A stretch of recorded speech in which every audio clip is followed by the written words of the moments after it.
Scotland may well be heading for another vote on independence, raising the prospect of a country of less than 5.5 million people going it alone. Could it survive outside the United Kingdom? Or more like a disunited kingdom if the rumblings of separatism are to be taken seriously. And if Scotland does break away, what of Wales and Northern Ireland following? This is Roundtable.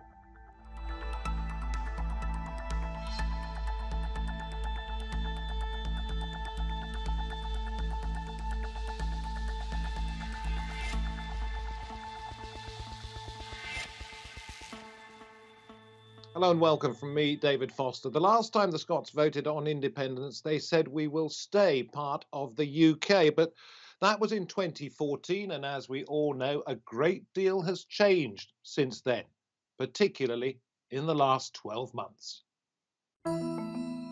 As the UK's Prime Minister Boris Johnson comes under fire for his handling of the pandemic, good afternoon, and the reality of the Brexit deal becomes apparent, a majority of voters in Scotland want a referendum on Scottish independence, according to the latest poll conducted for the Sunday Times. Scotland's First Minister, Nicola Sturgeon, has promised just that, if the governing Scottish National Party wins another majority in May's Scottish Parliament elections. Scotland already has its own government with powers over issues such as health, housing, the economy, and transport. But a referendum could lead to a breakup of the 314-year-old union with England and have profound effects on other parts of the UK.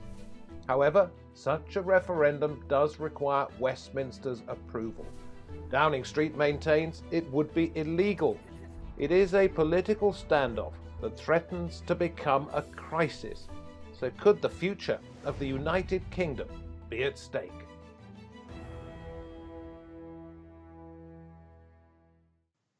Well, I'm delighted to be able to welcome from Glasgow Sir John Curtice, British political scientist and Professor of Politics at the University of Strathclyde.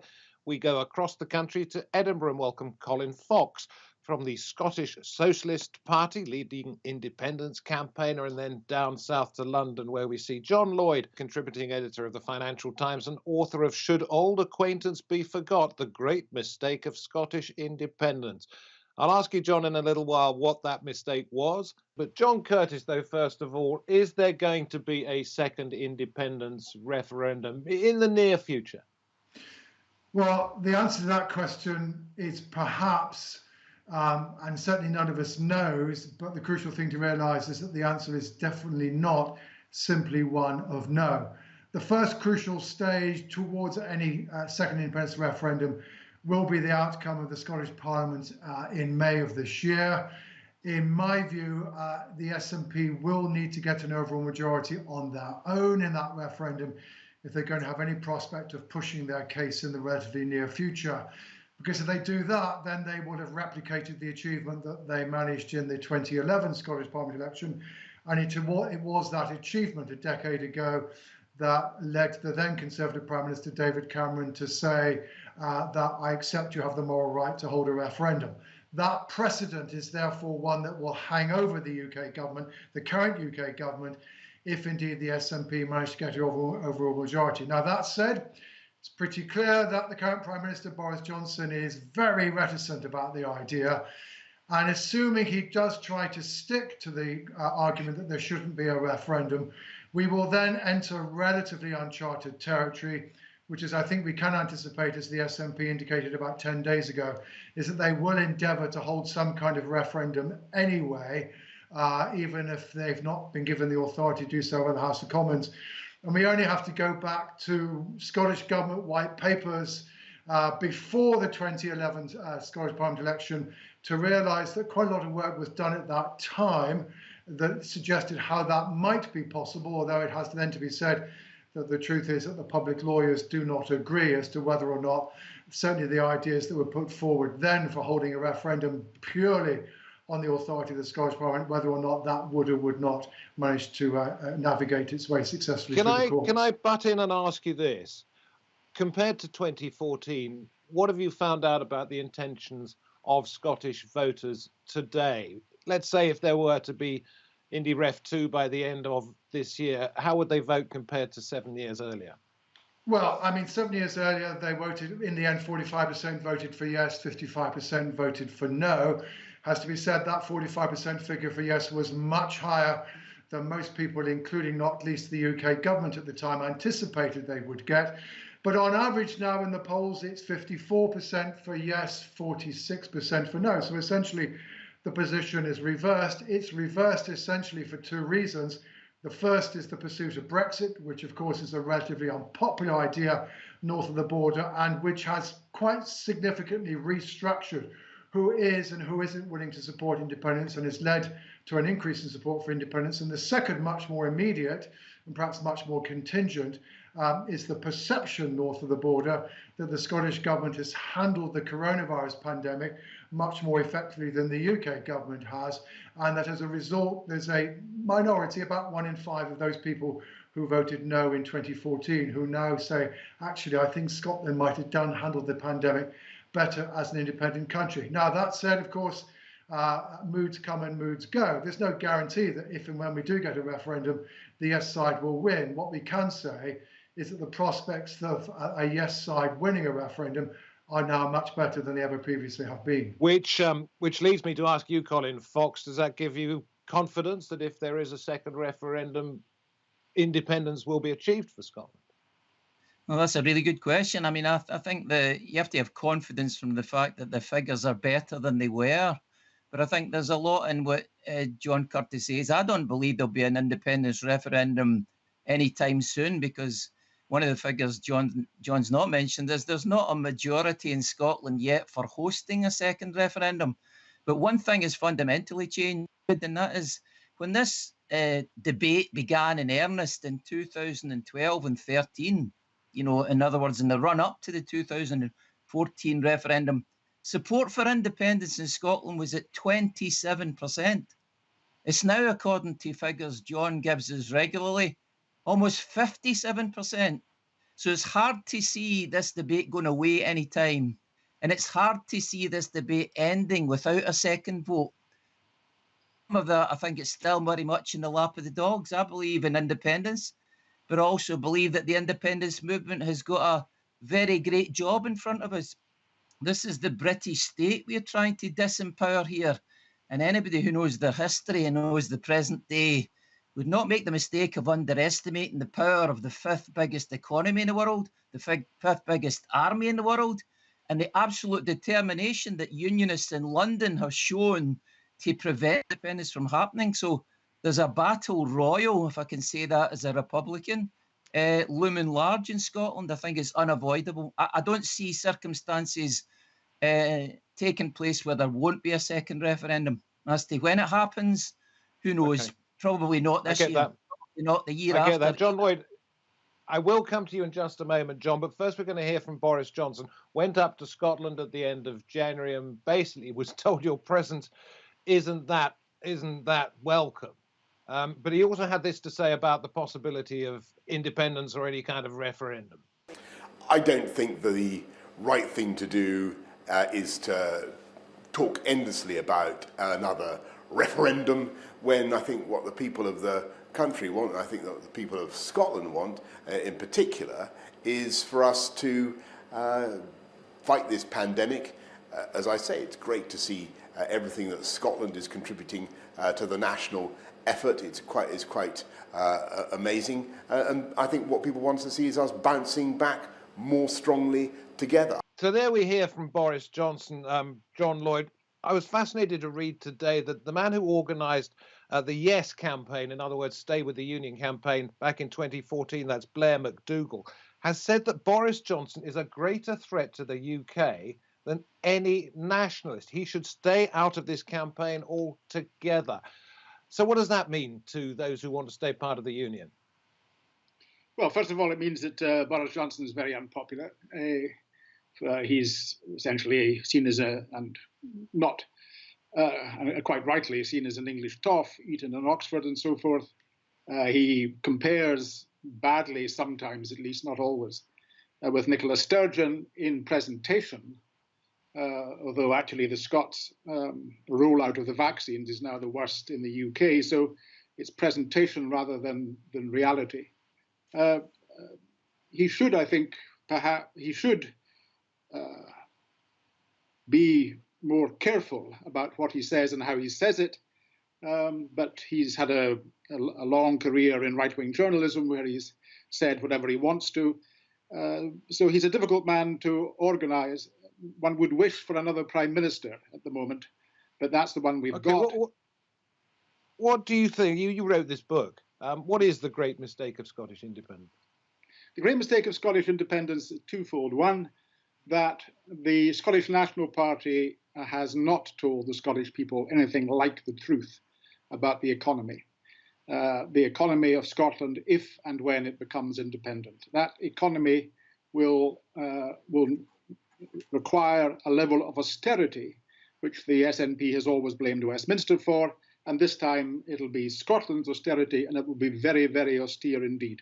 Instead, they've lulled the Scots population, and they did under Salmon, and they do again under Sturgeon, though with a little more finesse, into believing that were Scotland to leave the United Kingdom, it would be quite soon as rich as Denmark, Sweden, and the other Scandinavian countries. And the second thing is that we, the UK, are a fiscal union. That is, that every part of it, every nation, the Welsh, the Northern Irish, and the Scots, are in a fiscal union where the centre makes more or less sure that public spending levels are equalised. In fact, actually, it means that Scotland gets rather more than England, as does Northern Ireland, and to a lesser extent, Wales. The EU. So can I go to John Curtice on this one, because I wanted to get some figures as well on this. I think Scotland gets around about 27, 28 billion a year from Westminster. It gives some of it back, but it would be massively in debt, many people say, if it left the United Kingdom. Would the European Union want to welcome in a country that is so much in the red? Well, you're absolutely right that at the moment, Scotland's fiscal deficit is markedly greater than that of the UK as a whole. Though, of course, so far as admitting anybody to the European Union is concerned, the truth is that every single country of the European Union at the moment, indeed most countries of the world, are running fiscal deficits well beyond what would be required normally for European Union membership. The pandemic, of course, has ripped the fiscal position of every government to shreds. But I think, John Lloyd is undoubtedly pressing one of the arguments that I think we can expect Unionists to press most strongly. And it is the area where people's evaluations of the consequences of independence are perhaps on the rather more cautious side. That is, at the moment now, you tend to get about as many people saying that they think Scotland might be worse off economically as a result of independence as saying it might be better. That said, two other things to bear in mind. The first is that although at the moment now it's perhaps about 50-50 on the evaluations of the economic consequences of independence, back before 2014, it was pretty clear that the majority of people in Scotland thought that independence would be economically disadvantageous, and that's one of the key reasons why the yes side didn't win. The second thing to bear in mind is that people's evaluations of the consequences of leaving the European Union are much more pessimistic than are their evaluations of their consequences of leaving the UK. And you have to remember now, the choice that Scotland is facing is not simply in or out of the Union. It's whether or not to be out of the Union but inside the European Union, as opposed to being in the UK but outside the European Union. And I think that has, for some people at least, significantly affected their evaluations of the economics of independence. So before we hear from Nicola Sturgeon, I'm going to go to you, Colin Fox, and ask the same question. Given the fact that Scotland may well be a heavily indebted country, do you think the European Union would ever want it to join? Well, first thing I have to say, David, is I'm tempted to touch on the great mistake of John Lloyd. John demonstrates a failure to understand this question that he raises centrally in a second, although John Curtice is entitled to point out that COVID, fiscal deficits, show me in a country in the world that's not got a fiscal deficit, and a huge one at that. But the fundamental question John doesn't understand is the reason for independence support being at the levels they are multitude, not least of them being is the profound antipathy across working class Scotland towards a Tory government that they've had for decades now that they've rejected completely. the democratic deficit that sits at the centre of that. Why is it in Scotland that for 20, 30, 40 years, we've voted for governments we don't get? We're considered a region of England, a region of London, far, far away. And the democratic deficit is at the centre of this debate. It's a profound democratic question. And increasing numbers of people in Scotland believe that we'll be economically, socially, politically better off when we're independent. That's the core of this argument. Okay, well, look, I'd like you to think about a couple of concrete examples where Scotland would be better off, but I'll throw your point at the moment to John Lloyd. Scotland has been looked down upon. It hasn't been treated fairly. It's had an English government effectively running Scotland. It could run its own affairs a great deal better. All those points made by Colin there, and they've been rebutted over the years many, many times, but your chance to do so again. Well, when you put the question in that form, it's that Scotland has been looked down upon. Scotland has hardly been looked down upon ever, I think, in the relationship between Scotland and England and the rest of the UK since 1707, when the Union was created. It's done extremely well over these 3+ centuries, and it's still doing well. It's doing better than most regions of England because it is in this fiscal union. And to argue that Scots are looked down upon by a country which is begging it not to leave the Union and which is subsidizing its fiscal deficit. And one has to say back to Colin, when and if Scotland gets into the European Union, if it ever does, it will take a long time.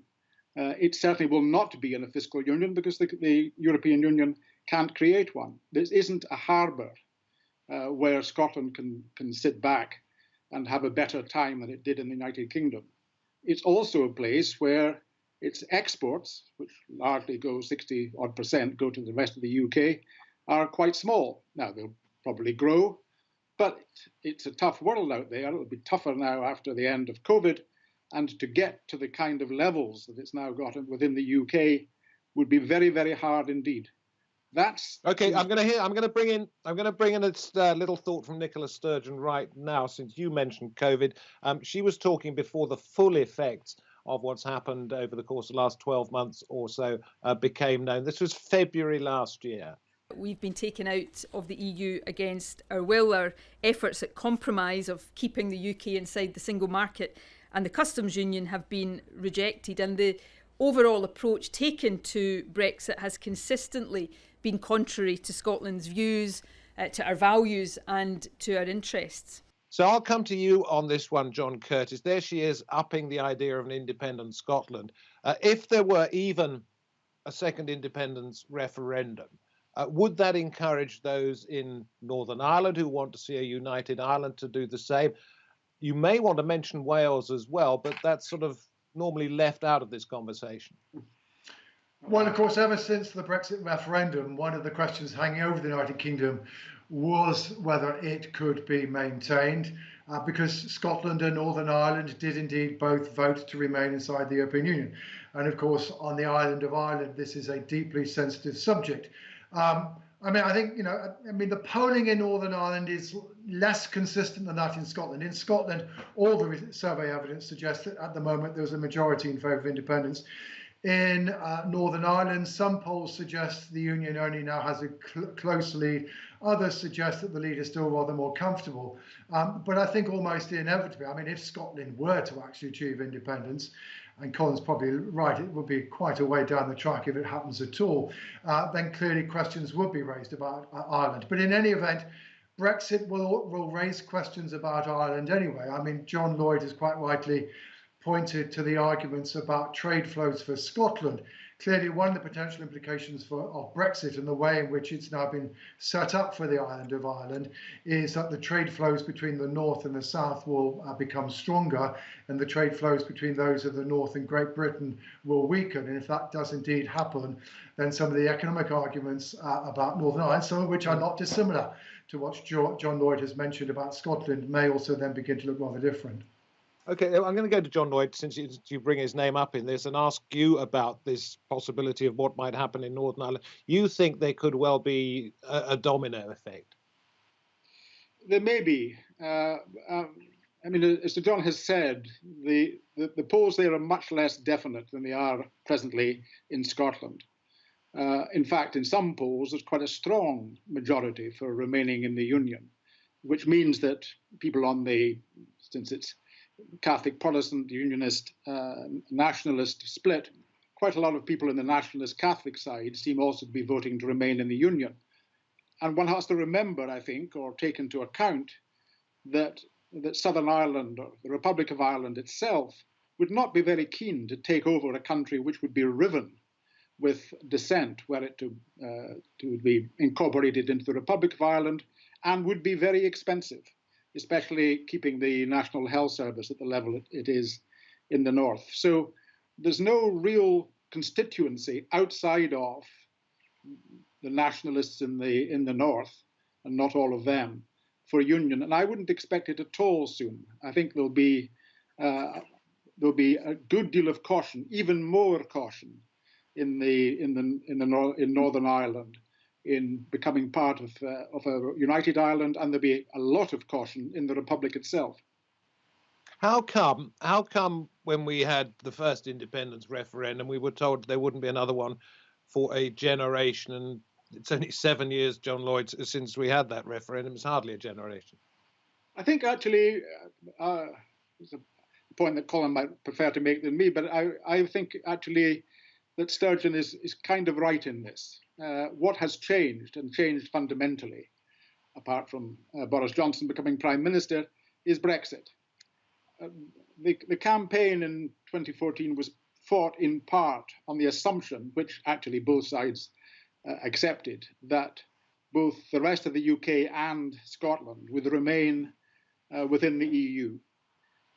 Brexit has fundamentally changed that, and as we saw from the vote, almost 2/3 of Scots voted to stay in the EU. So it has fundamentally changed, and hence there is really, I think, a basis for arguing there should be another referendum. Boris said there won't be another one for 40 years, when both he and Nicola Sturgeon will be in their 80s. They may still be in their jobs, but I doubt it. So it's too far, really. He's kind of pushed it aside almost contemptuously. So I think in this case, Colin, I won't ask you the same question, because I think John's answered it there. But I would like to ask you about this. I was reading an opinion piece by somebody who used to be political editor of one of the biggest daily newspapers in the UK, and he said, well, maybe Westminster should cut Scotland's funding for a year to see how it gets on. What would happen if that happened? Well, you know, the Unionists in London, there's clever people there, and that demonstration is not from one of them. You asked me earlier on to give you a list of things where Scotland has been patently at the sharp end of policies it didn't want. And I would highlight 3 or 4 of the hundreds I could give you. We will remember the country that was treated as a guinea pig for the poll tax in the 1980s. We were a country, John's already dealt with Brexit, that voted 62 to 38 to stay in the EU and never got what we wanted. In recent times, we've also a country that's completely rejected the governing party in this country. And in a specific, since I'm sitting here in Edinburgh with our main Royal Hospital, the Royal Infirmary owned by a private company, and the Royal Children's Hospital sitting next to it, privatised by another private company, PFI, that's something Scotland would never have suffered. Sorry, Colin, I'm going to cut in and ask you to answer the question I put to you. If Westminster funding were cut to Scotland for a year, would it be able to manage? Yeah, of course it would. I mean, Scotland is a wealthy country. This is a country that's perfectly capable of being independent alongside its neighbours and the rest of Northern Europe. That's, to me, that's not the issue here. And I think the question that you're raising there, the Unionists have already accepted the Union can't continue in its present form. I think although he's an eaten toff, as John rightly referred to him, he knows that Boris Johnson can't say neat forever. Colin, thank you. John Curtice, to you. Something else I read before I came on air was that half of voters in England and Wales, almost half of voters, 49%, and 50% of voters in Scotland think there will be independence for Scotland within 10 years. That's quite a backing. Well, I think it's just a perhaps realistic appreciation. If you've read the opinion polls in Scotland in the last 2 years, you will realise that the mood at the moment seems to be one whereby staying in the Union is the minority preference. Therefore, you might well imagine, given you're also perfectly well aware that the SNP seem to be dominant in Scotland and want another referendum, that there must be a high probability that this will happen. For some people, that will be regarded as a risk. Probably for most people in England, it will be regarded as a risk. But the same polling data you're quoting also shows around half of people in England saying they would be upset if Scotland has left. So I don't think we should say that people think it might happen necessarily means that people in England want it to happen. It's just perhaps people being maybe a little bit more realistic than Boris Johnson about the chances that it might actually happen. Thank you all very, very much indeed. It's been great to have you on the programme. I have no doubt that whatever happens is going to be painful for some. Thank you for coming on the programme, and thank you wherever you happen to be watching this edition of Roundtable. From me, David Foster, from the team that made it all possible. We hope to have your company next time. Until then, goodbye.